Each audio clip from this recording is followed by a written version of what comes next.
processo em que a gente utiliza um processo de desdobramento induzido por aquele que dirige, né, a ação da apometria. E é importante que a gente entenda que a apometria basicamente é uma ação primeiro de esclarecimento, né, daqueles espíritos que normalmente são espíritos ou então personalidades que vêm aqui nos nossos trabalhos.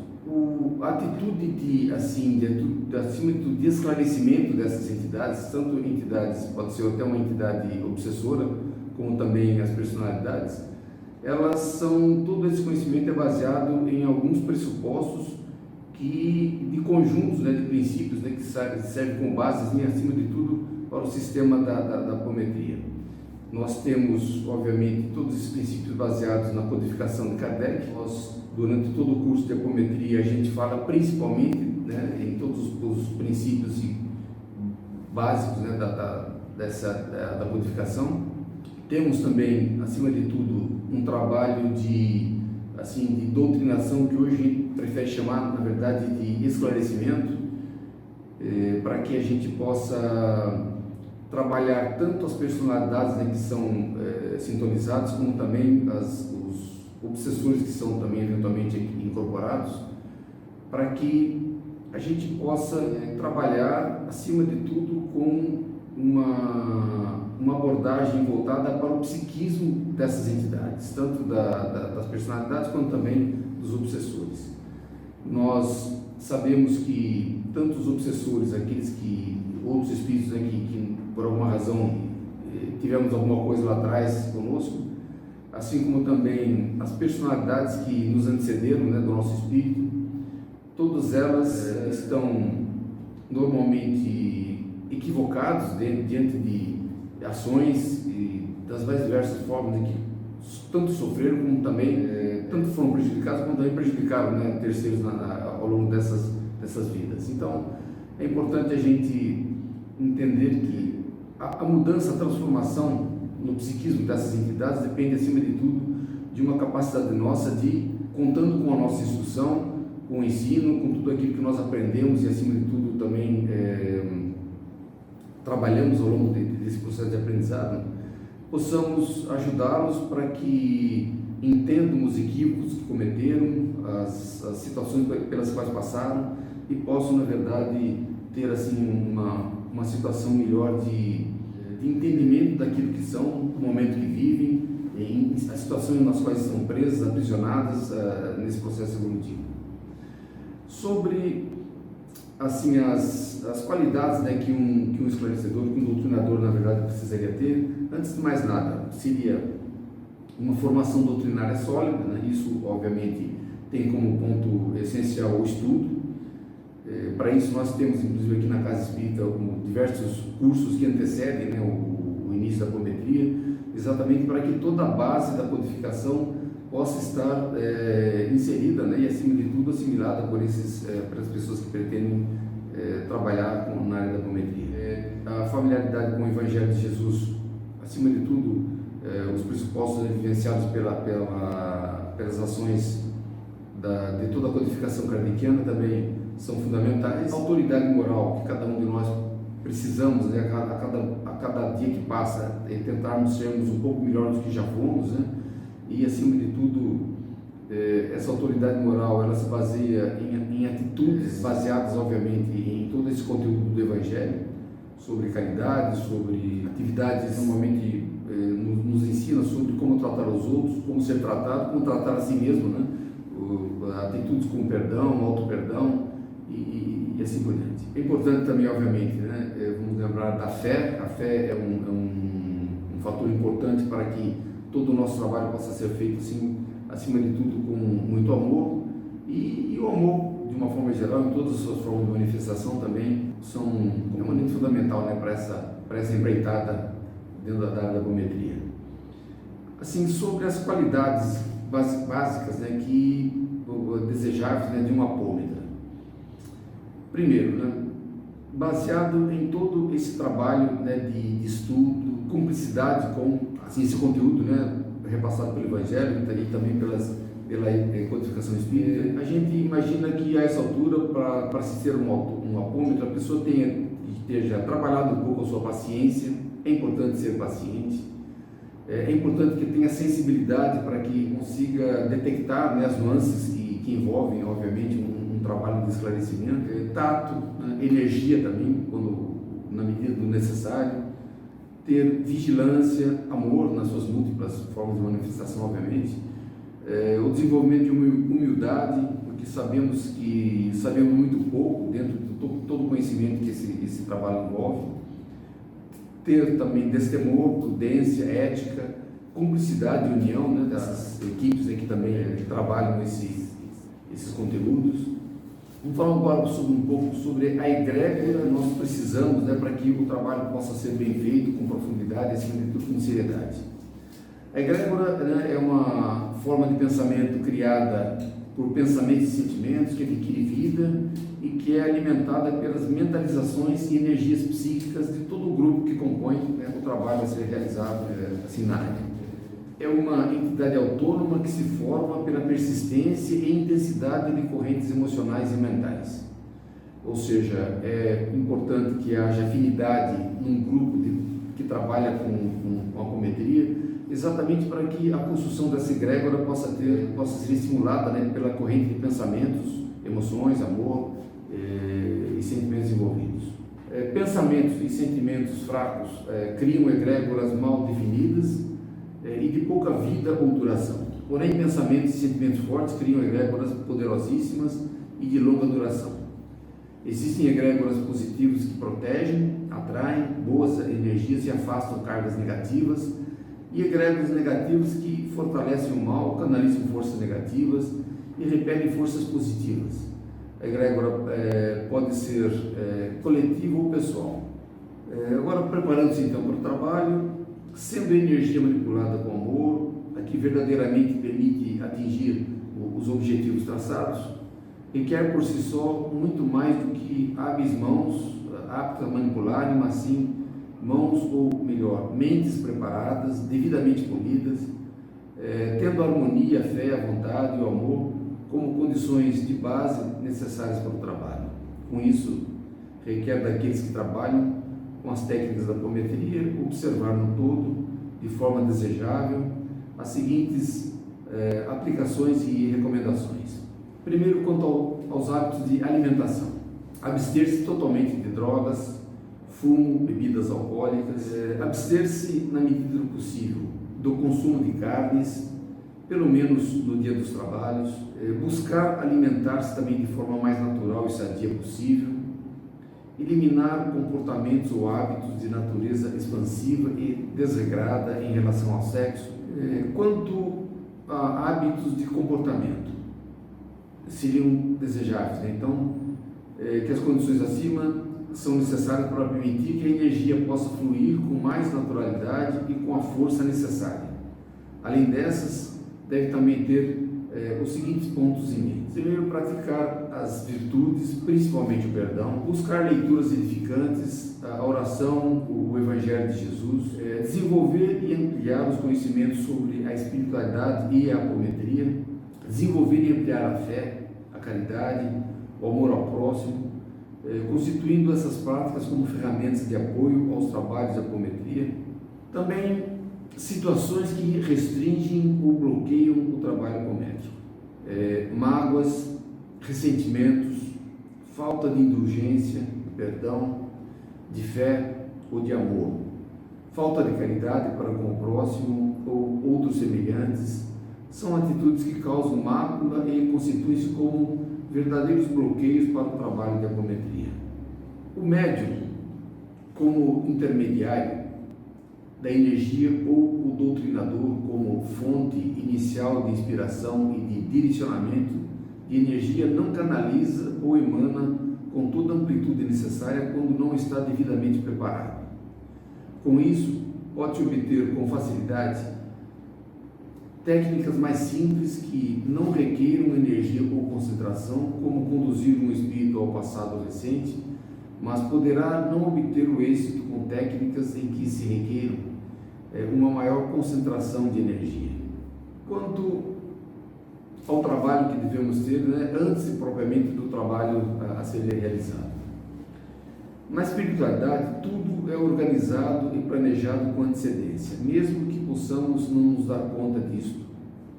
Isso significa que um trabalho, quando está marcado para ocorrer no plano físico, no plano espiritual, ele já foi planejado, muitas vezes com anos de antecedência. Na prática, isso pode representar que a equipe envolvida poderá ser solicitada pelo plano maior a colaborar energeticamente com o trabalho, antes mesmo de ele ocorrer no plano físico. Em desdobramento, principalmente à noite, médiuns sensitivos podem ter a sensação de terem participado de um determinado trabalho. Agora, preparativos para o trabalho. Antes dos trabalhos, o que é que devemos observar? Muito bem, os preparativos para o trabalho, como vimos, começam no nosso dia a dia.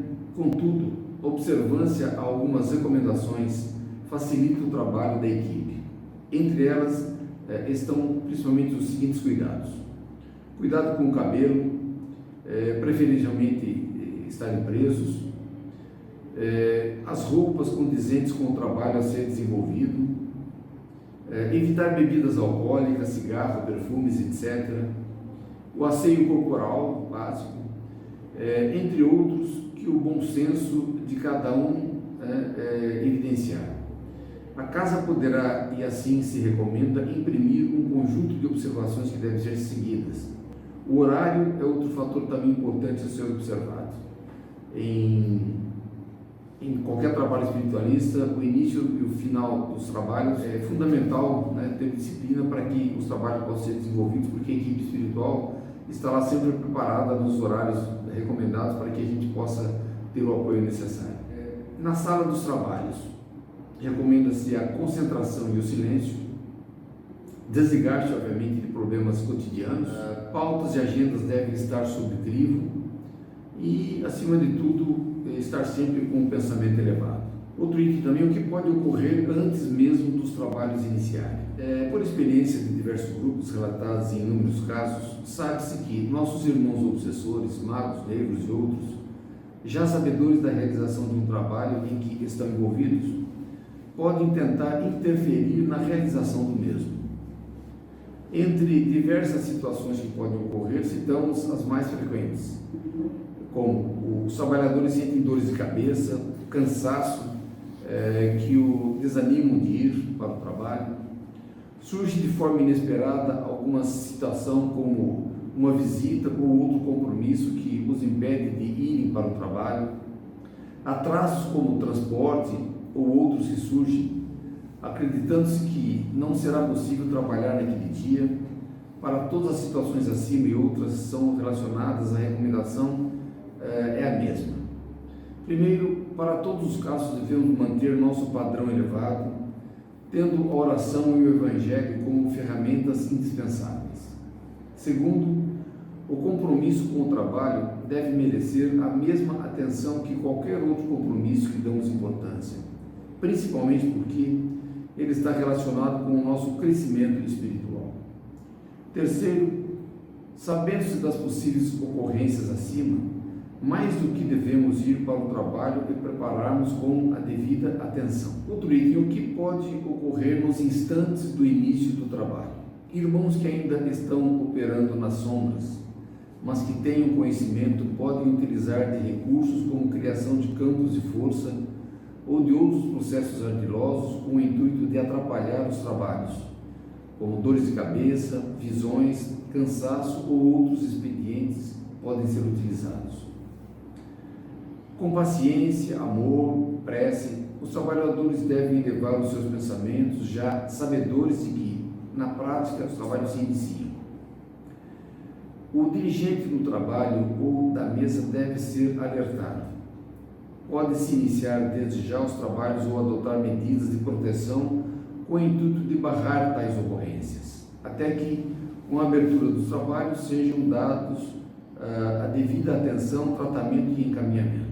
No início dos trabalhos, cada grupo deverá adotar os procedimentos que julgar oportunos para a sustentação de sua egrégora de trabalho e proteção. Também nota da Sociedade Brasileira de Apometria, a técnica apométrica é dinâmica. Hoje, muitos grupos já utilizam sequências diversas que propiciam condições ideais para a realização do trabalho. Nesse material, vamos apresentar o roteiro utilizado pelo Dr. Lacerda como fonte histórica, contudo, incentivamos que a casa apresente seu roteiro e, sendo possível, e de seu conhecimento de outras casas. Roteiro, então, de abertura ensinado pelo Dr. Lacerda. Realizar uma leitura de uma obra edificante para a harmonização dos trabalhadores, evocando-se em seguida o auxílio do plano espiritual superior através da prece. Declara-se então aberta a sessão. Limpar o ambiente com vento solar. Forma-se um campo de proteção no formato de uma pirâmide envolvendo toda a casa. Realizar um campo em forma de anel de aço ao redor da pirâmide. Sentindo necessidade, aplica-se novamente vento solar para quebrar energias negativas.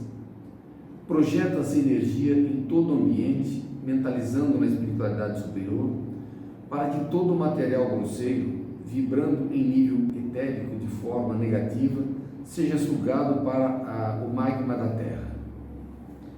Detectar se há no ambiente alguma entidade malfazeja que possa se encontrar no ambiente, se positivo, encaminhá-la para a zona de seleção, onde será auxiliada. Projetam-se perfumes astrais no ambiente para manter o padrão elevado.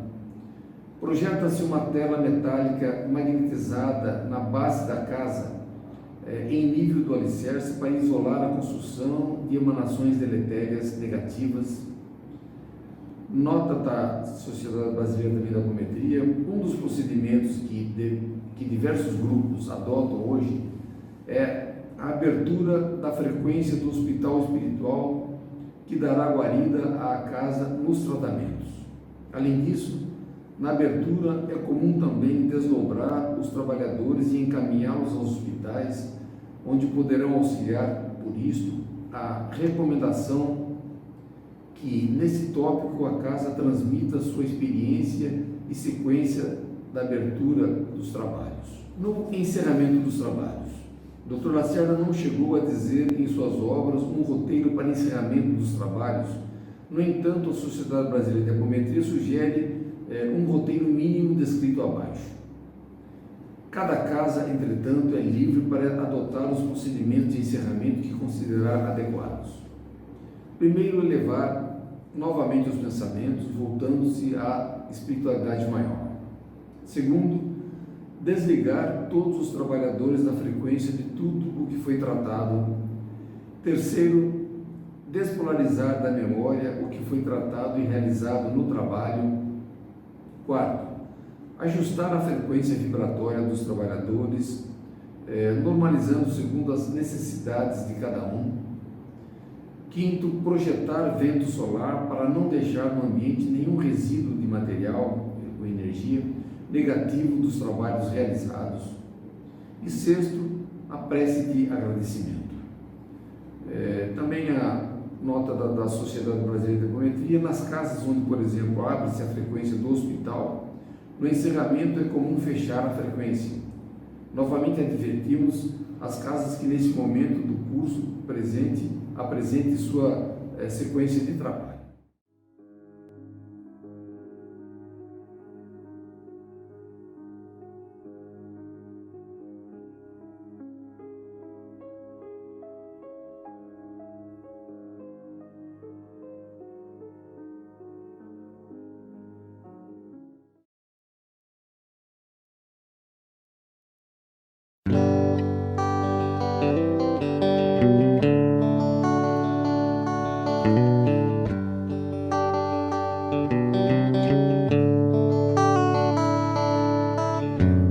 Tão sublime figura, de suas mãos brotam raios de luz. Trazes, Maria, o nome da Mãe de Jesus. Oh, alma de luz, perfume de flor, na sua bênção, gesto de amor. Maria, modesto teu nome, é bálsamo que alivia a dor. Proteja, Maria, o teu povo, que pede teu passe de luz. Que o Mestre vos pague, Maria, o mesmo amor que dos teus olhos reluz. Proteja, Maria, o teu povo, que pede teu passe de luz. Que o Mestre vos pague, Maria, o mesmo amor que dos teus olhos reluz. És tão sublime figura, de suas mãos brotam raios de luz. Trazes, Maria, o nome da Mãe de Jesus. Ó alma de luz, perfume de flor, na sua bênção um gesto de amor. Maria, modesto teu nome, é bálsamo que alivia a dor. Proteja, Maria, o teu povo, que pede teu passe de luz. Que o Mestre vos pague, Maria, o mesmo amor que dos teus olhos reluz. Proteja, Maria, o teu povo, que pede teu passe de luz. Que o Mestre vos pague, Maria, o mesmo amor que dos teus olhos reluz.